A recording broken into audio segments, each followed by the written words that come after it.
Hi, welcome to our channel where we share the most intriguing stories. They thought I'd be easy to ignore, just a quiet man on a forgotten ridge. But when a gated community tried to steal my land with fake maps, secret trails, and a smile, they didn't expect a retired federal agent who knows how to fight back. This isn't just property, it's war.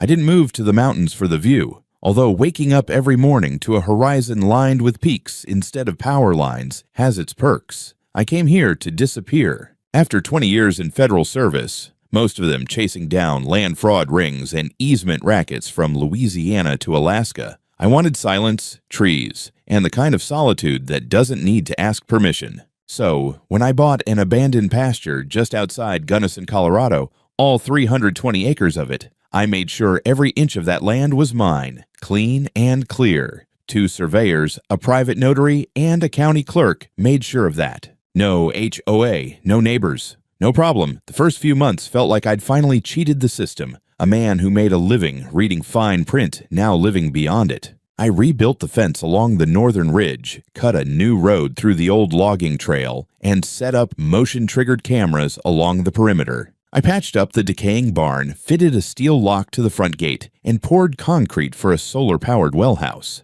It wasn't just a ranch, it was therapy with trees. When I wasn't working, I'd sit on the porch with coffee in hand and not hear another human being for days. That's how I liked it. That's how it was supposed to be, until the tire tracks appeared. I first noticed them after an early snow melted, shallow grooves on the road leading up to my south entrance, ones I hadn't made. I keep my own tracks sharp and wide, thanks to the dually Ford I drive. These were narrower, spaced like a crossover or maybe an SUV. At first I figured it was a lost hunter or someone cutting through by mistake. But then they came back, again and again. And every time I filled the ruts with gravel, they reappeared within days. I reviewed the trail cams. Sure enough, a shiny white Jeep, 2-tone license plate, roof rack, cruising up my private access road like it was a goddamn parkway.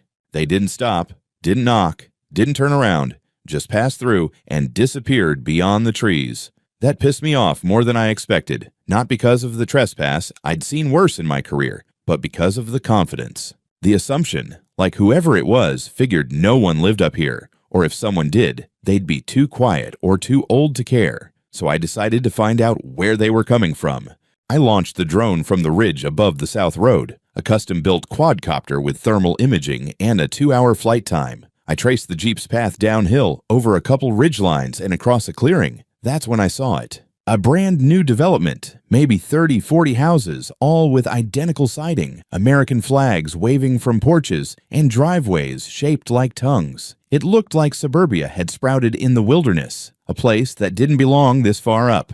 I zoomed in. There was a banner near the main entrance, strung between 2 lodge poles. Welcome to Mountain Gate Meadows, a private gated community figures. I flew the drone further, caught a glimpse of a tennis court, a tot lot, and something that looked like a community pool under construction. Right beyond the cul-de-sac was my land. And I mean that literally. They had built within 20 feet of my southern fence. And the road they were using? The one I bulldozed and leveled myself with a rented grader and 3 gallons of diesel. They were treating it like their personal shortcut. I reviewed the original purchase deed. The map showed clearly the only road leading into my property was the one I carved through the forest. No easement, no shared access. The nearest county road was 1.5 miles down the ridge. Their development must have been cut around the edge, boxed in by geography and poor planning, which explained why they were using mine. I could have ignored it, put up a new gate, let the cameras log plates and deal with it quietly, but I knew these people, not personally, but professionally. The HOA types, the kind who believed every tree should be approved, every mailbox standardized. I'd investigated enough of them to know how they operated. They never ask first. They move in like fog, slow, creeping, and full of entitlement. So, when the silver Lexus showed up at my gate the next week, driven by a sharply dressed woman with a clipboard, a pearl necklace, and the smile of someone who's never been told no, I wasn't surprised. She stepped out like she owned the soil beneath her shoes and waved to my trail cam before buzzing the intercom. I watched her from my front porch, sipping coffee as her voice crackled through the speaker. "Hello? Mr. Blight, is it? Camden Blight. My name's Karen Laurie. I'm the president of the Mountain Gate Meadows Homeowners Association. We'd love to have a quick chat. It's about shared community interests. I nearly spat my coffee. Instead, I walked down the gravel, buzzed open the gate, and stood there, waiting. She approached with the calm assurance of a woman used to deals going her way. "I'll keep it short," she said sweetly. "Some of our residents have been using this road. It's the most efficient access point. Our HOA would like to offer you membership, actually. Honorary, of course. That way, your property benefits from the same services. Snow plowing, security patrols, even landscaping if you'd like." I just stared at her, then asked, "You offering to plow my land or take it?" She blinked. "Excuse me." I smiled, just enough to be polite. "I'm not interested. This land is private. No access, no HOA, no shared anything. You're welcome to inform your residents. Have a nice day." To her credit, she didn't show anger. Not yet. She handed me a glossy trifold brochure and said, "We can discuss options later. I'm sure we'll find a solution that works for everyone." I tossed the brochure onto the hood of her Lexus, turned around, and walked back toward the house. But as I stepped onto my porch, I already knew that wasn't the last I'd see of her. 3 days after Karen Laurie's little driveway diplomacy stunt, I found something new in my mailbox. A padded envelope, unmarked except for a return address that read Mountain Gate Meadows HOA. Inside was a manila folder stuffed with laminated maps, a copy of their community charter, a letter inviting me to a non-voting affiliate membership, and, the real kicker, a printed map showing my road labeled as Community Trail Access, East. Gate in bold red letters. I sat at my kitchen table reading that map with the kind of disbelief usually reserved for flat earth pamphlets. They hadn't just suggested my land was part of their community, they had already incorporated it. Like drawing a crown on your neighbor's cat and calling it royalty. I opened the drawer, pulled out the original cadastral overlay from the county, and laid the two side by side. The HOA's version showed the road on my land extending through my southern trail and labeled with dotted lines as if it had been publicly granted. There was no legend, no footnotes, just red lines and self-importance. I scanned everything into my legal archive, filed it under pre-litigation idiocy, and got to work. First, I drove my truck down to the gate and removed the aging padlock. In its place, I installed a keypad-locked steel gate, reinforced with a drop bar that would stop anything short of a tank. Mounted motion sensor lights went up on either side. I printed new signs. Private road, no trespassing, not affiliated with any HOA. Then I installed a brand new trail cam, hidden in a tree limb across the ridge. This one streamed directly to my phone. By the time I was done, it looked less like a backwoods driveway and more like the demilitarized zone between sanity and suburban tyranny. The next afternoon, just as I was finishing a round of welding on the barn's door latch, I heard gravel crunching. I checked the feed. Sure enough, it was Karen again, only this time she didn't come alone. 2 men in cheap black polos with the HOA logo embroidered on the chest followed her up the trail in a white SUV. When the gate didn't open, they parked just short of it, stepped out, and walked right up like they owned the place. Karen approached the intercom. I let her wait 10 seconds before answering. "This is Camden," I said. "Make it quick." Her voice had lost all its sugary tones. "Mr. Blight, this gate is obstructing a designated community access road. The board has already voted on the matter. We're asking you to remove it immediately." I let a beat pass. "Karen, there's no board on earth that can override a notarized deed and a county land office map. You've got the wrong land and the wrong guy." One of her security goons stepped forward. "If you don't comply, we're authorized to remove the obstruction ourselves." I let out a dry laugh. "Try it. This property is under active surveillance. Tamper with that gate, and you'll meet the sheriff before you make it to your car." There was a pause. Karen leaned closer to the mic. "This isn't over," she hissed, and turned on her heel. I watched from the trail cam as they walked back to the SUV. As they drove away, I saw one of the men toss something out of the window. When I went to check later, I found a laminated HOA notice of violation lying in the dirt like a dead squirrel. That evening, I posted a short letter to the HOA's official address. "Dear Ms. Laurie, your continued mischaracterization of my private property as community access is factually and legally false. Any further attempts to access my land without permission will be documented and treated as trespass. Enclosed, for your convenience, are notarized documents confirming that my land is not, and has never been, part of Mountain Gate Meadows or any associated HOA. Do not contact me again except through counsel. Regards, Camden Blight. I included copies of the original deed, boundary survey, and my statement from the county zoning board, all neatly tabbed. I paid extra for tracking and signature confirmation.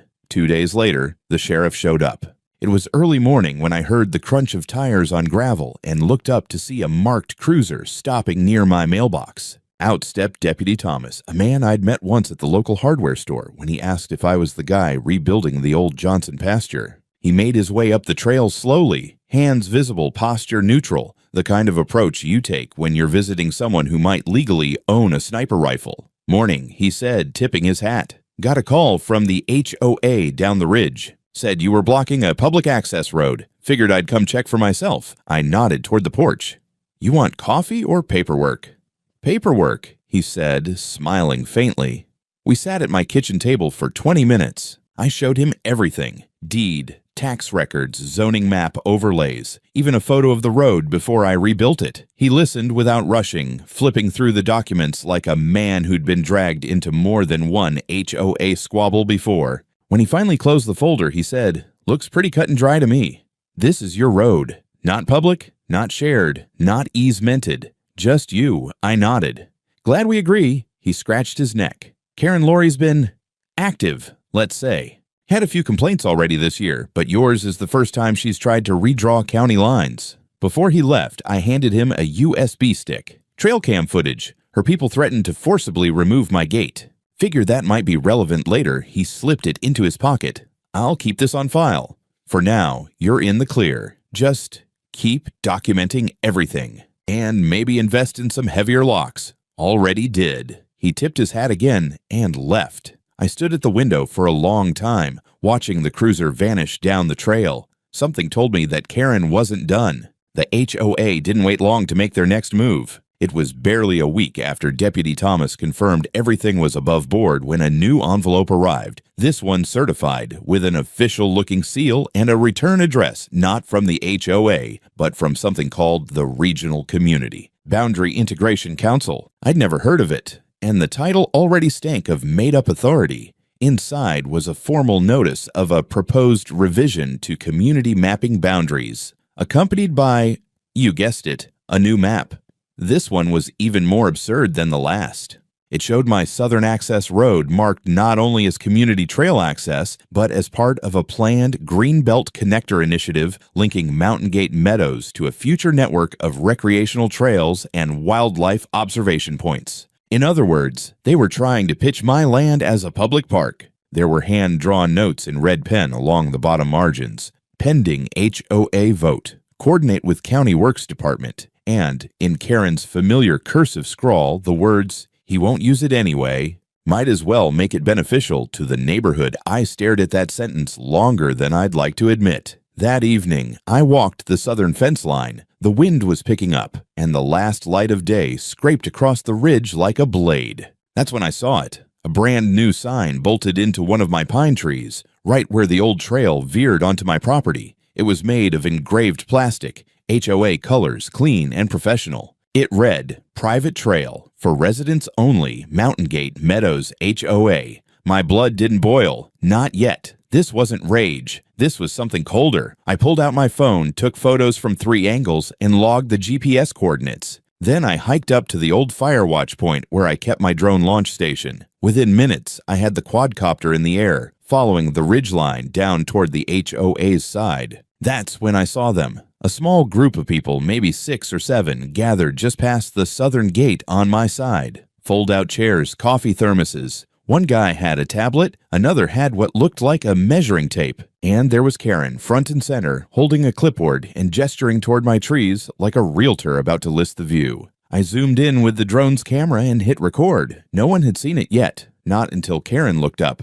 I'll never forget the look on her face when she locked eyes with a flying machine hovering 50 feet above her head, glowing red in the dusk. She knew she was being recorded. She turned and said something to the others. And that's when the man with the tablet yanked out a measuring pole and started packing up. The footage was good. Very good. I had everything I needed. By the next morning, I'd prepared a full documentation packet, drone footage, GPS-stamped trail cam photos, and a notarized affidavit I wrote and signed myself, confirming unauthorized signage and trespassing.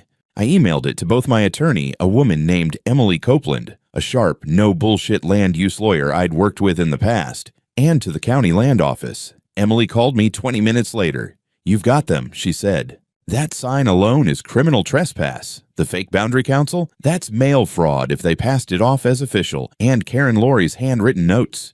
Chef's kiss. You ready to take this public? I'm ready to burn it down and salt the earth." She laughed, but only a little. "Let me handle the fire. You just document everything else, and don't respond to them. Not verbally, not physically. You're a target now." That evening, I drove back down to the gate and checked the trail cam. Sure enough, someone had tampered with it. The lens had been smeared with something, Vaseline maybe, and there were boot prints near the base. But they hadn't seen the second camera tucked higher in the branches. That one caught the whole thing. A tall man in hiking boots, no mask, no gloves, walking up and deliberately blurring the first cam with his thumb. His face was crystal clear. I isolated the footage, sent it to Emily, and added it to my now rapidly growing digital vault. I also flagged it to Deputy Thomas with a short email.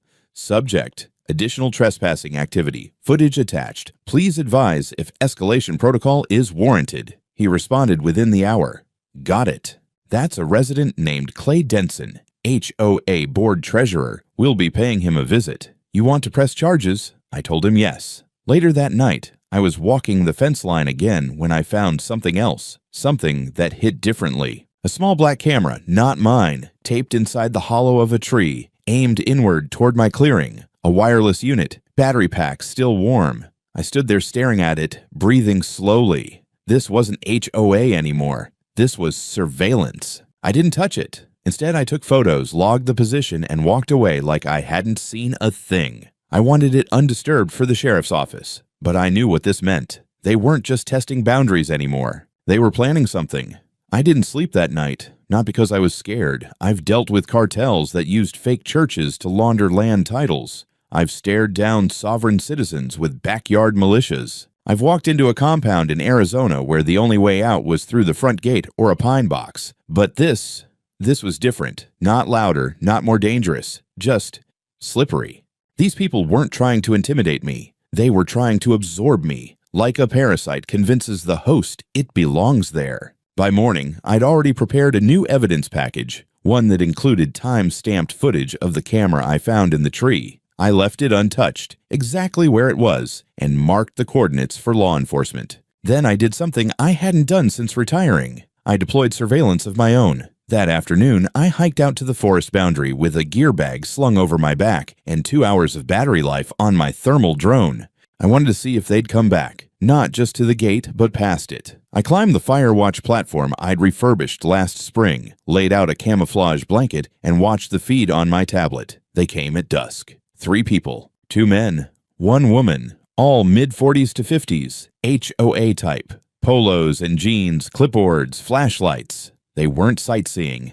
They were pacing out distances, marking trees with fluorescent tape, taking photos. The woman even pulled out a foldable yard sign, one of those future site of style real estate signs, and planted it 10 feet inside my fence line. The words were barely visible, but I caught enough. Proposed community lookout. My patience snapped clean in two. I called the sheriff's department and reported trespassing in progress. Then I hopped in the truck and took the lower trail, headlights off, engine low. I parked 200 yards from the southern ridge and approached on foot, silently, like I had in a dozen sting ops back in the day. By the time I reached the clearing, the trio was still there, chatting like it was a Sunday picnic. "Evening," I said, stepping into the light. They froze. The woman dropped her clipboard. "This is private land," I said calmly, phone already recording in my hand.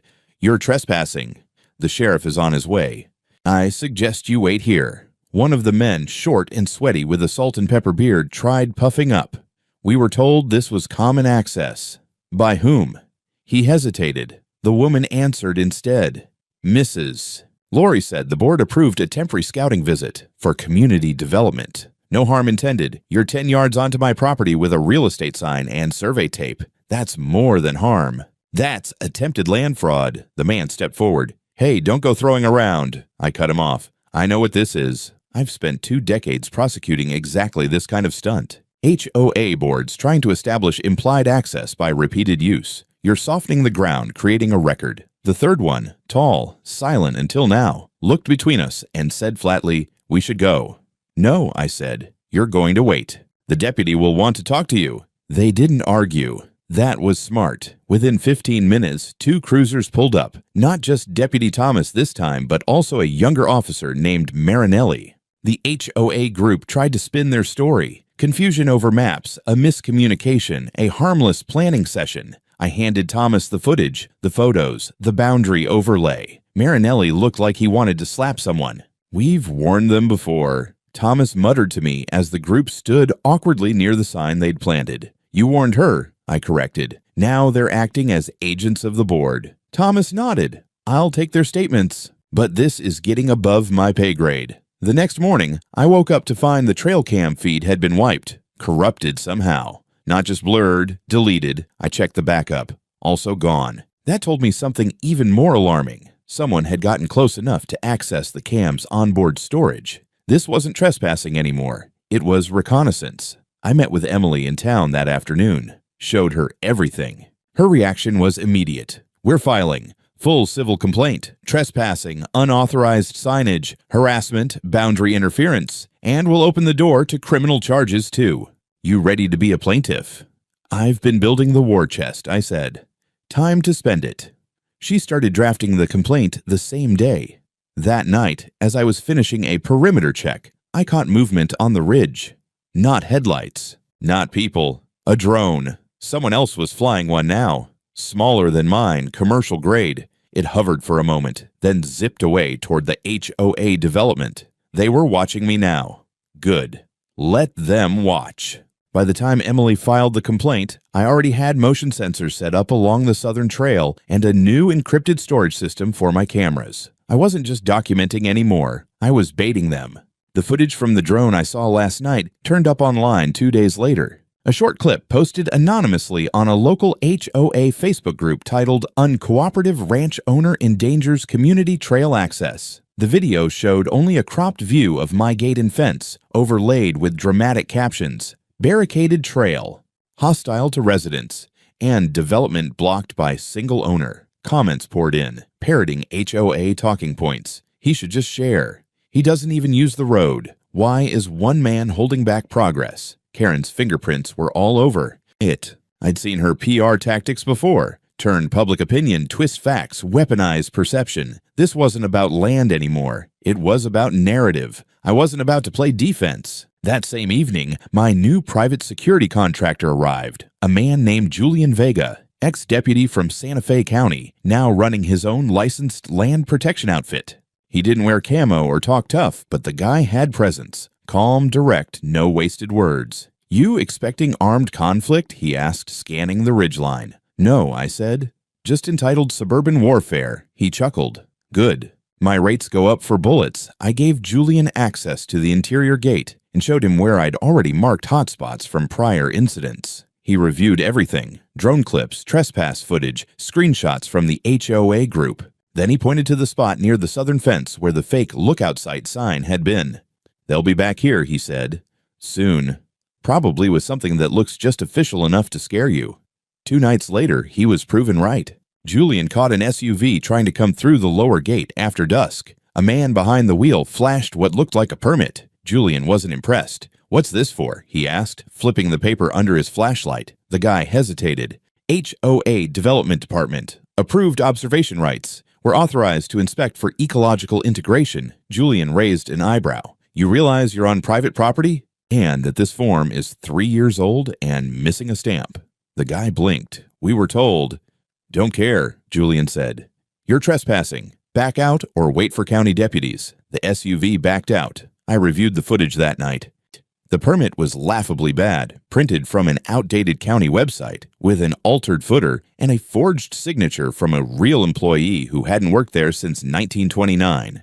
A deeper look revealed something even juicier. The document was filed that morning in the HOA document repository, labeled as Shared Community Permit, Blight Parcel Corridor Blight.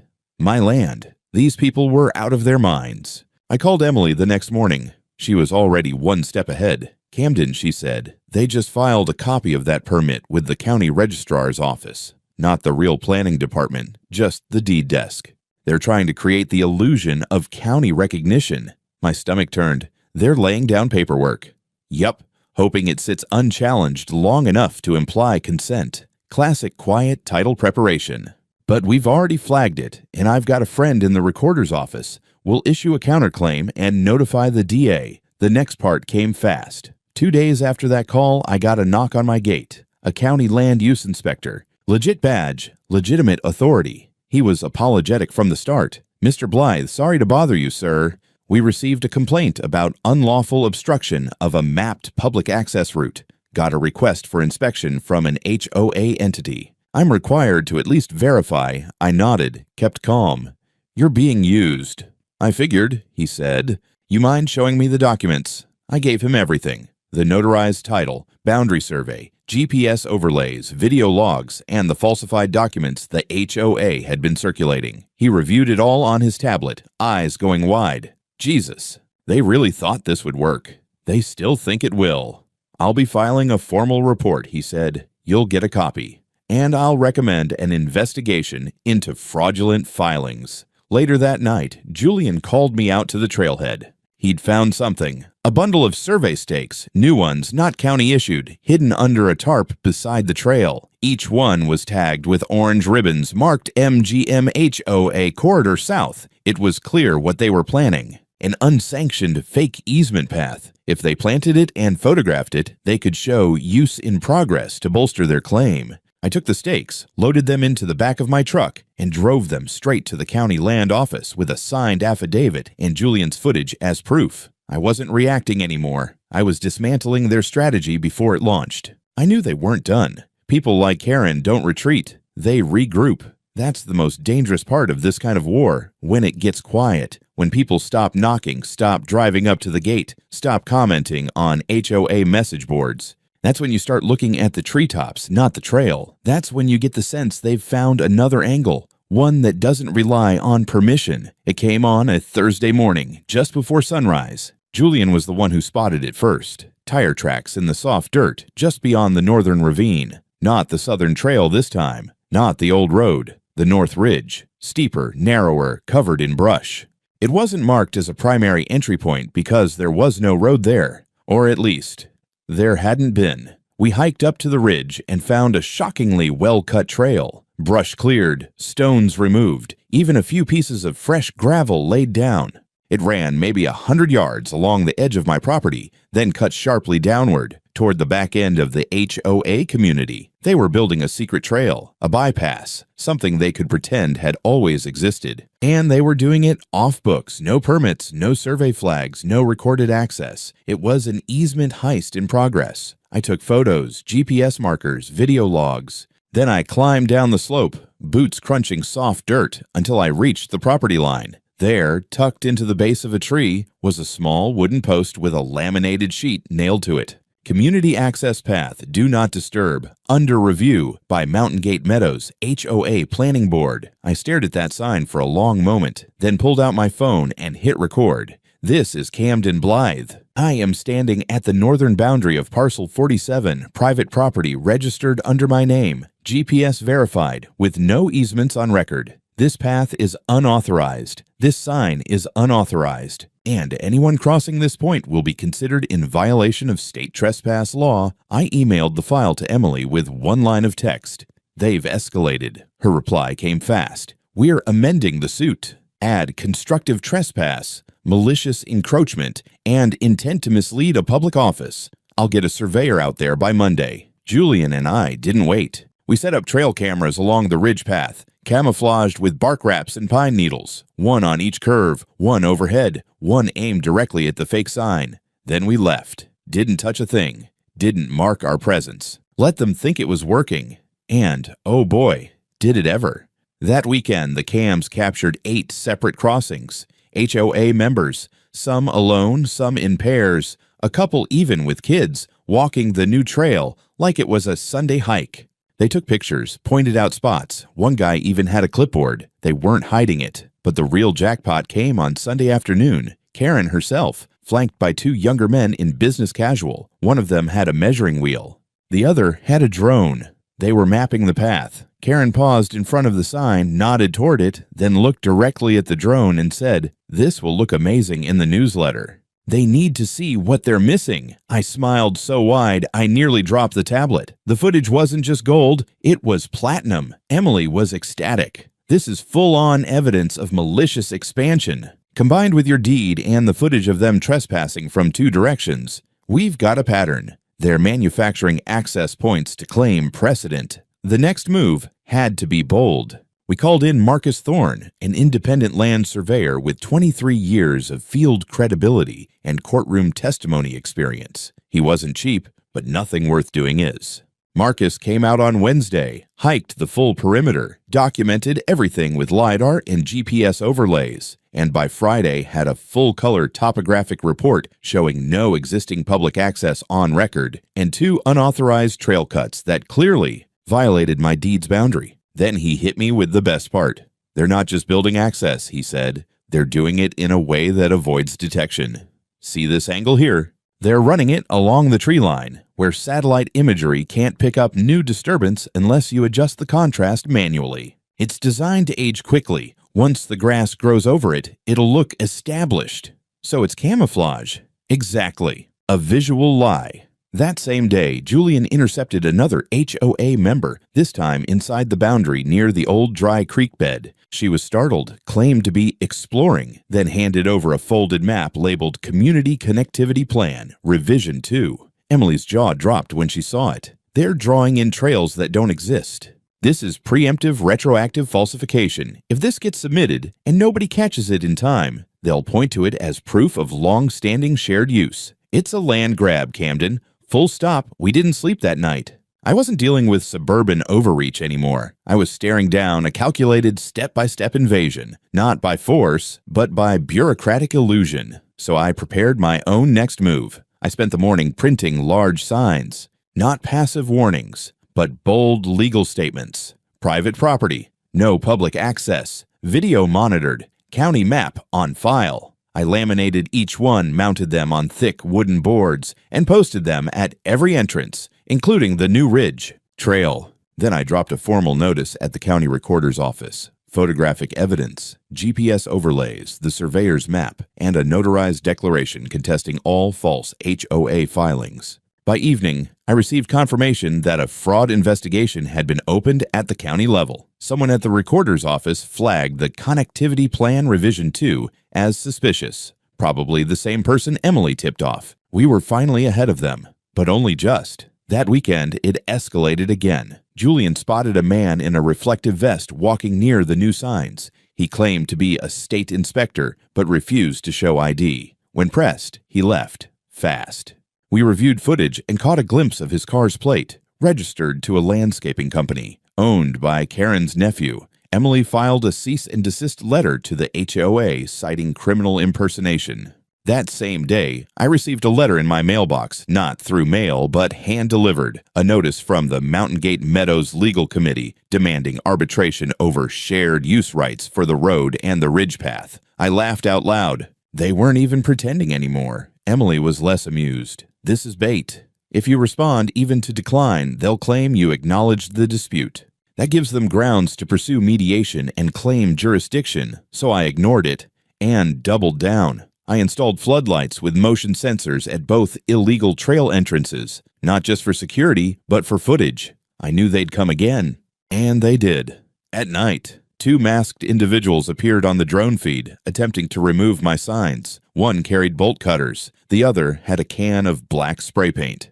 Before they could touch anything, Julian arrived, headlights flooding the trail. They ran, but the drone tracked them through the tree line and caught where they exited, right at the HOA Greenbelt fence. The next morning, we submitted that footage to the sheriff's department and the DA's office, along with all the previous evidence. That same afternoon, I held a press briefing. Local news stations had already picked up bits of the story thanks to social media. I gave them the whole thing. Maps, videos, signs, statements. I stood in front of my gate and said, "This is not a shared space. This is a privately owned, surveyed, and protected ranch, and I will not be bullied out of it. By nightfall, the HOA's Facebook page went into lockdown.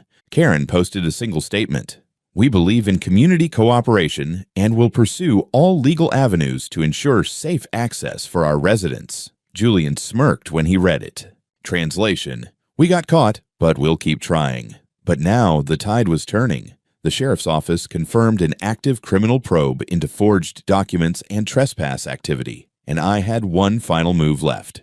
The court date came faster than I expected. Between Emily's filings and the DA's sudden interest in criminal charges, the civil case accelerated. The courtroom was packed. Press, locals, even a few Mountain Gate residents who clearly weren't on Karen's side anymore. I wore a clean flannel and jeans like I always do. Emily wore fire. We opened with Marcus Thorne's survey. Projected on a screen, he walked the judge through every boundary line, LiDAR readout, and GPS trail, showing how the HOA had cut across my property and altered public records to match.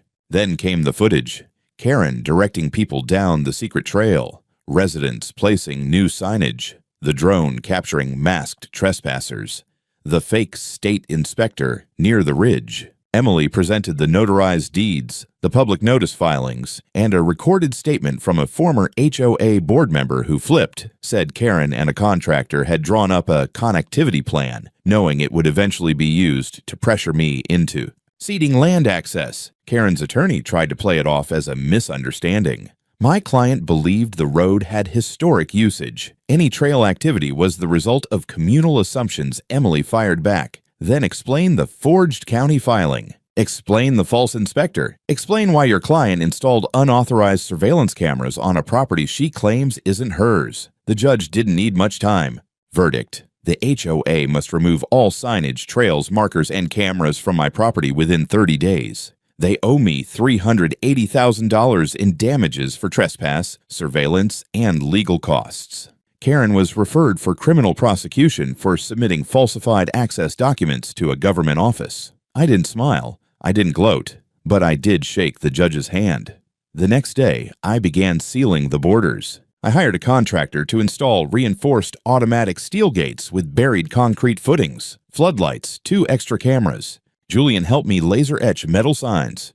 Private land, no access. Violators will be prosecuted under Colorado state law. Karen resigned. The HOA board issued a statement blaming poor oversight and misinformation. Residents weren't happy, especially after they learned that the alternate road construction, needed now that my land was closed off, would cost them over $1 million from the HOA reserve fund. 3 board members stepped down. A 4th moved away. I published a digital copy of my land map online. It was marked with one bold caption: "When in doubt, check the deed." Not someone's agenda. Now my mornings are quiet again. Just the wind, the trees, and the crunch of gravel under my boots as I walk a road I built on land I own, with no HOA signs in sight. And at the gate, hanging from a clean chain-link mount, is the final touch. The old lock Karen once tried to cut, now rusted and welded shut. A little reminder, some lines aren't meant to be crossed.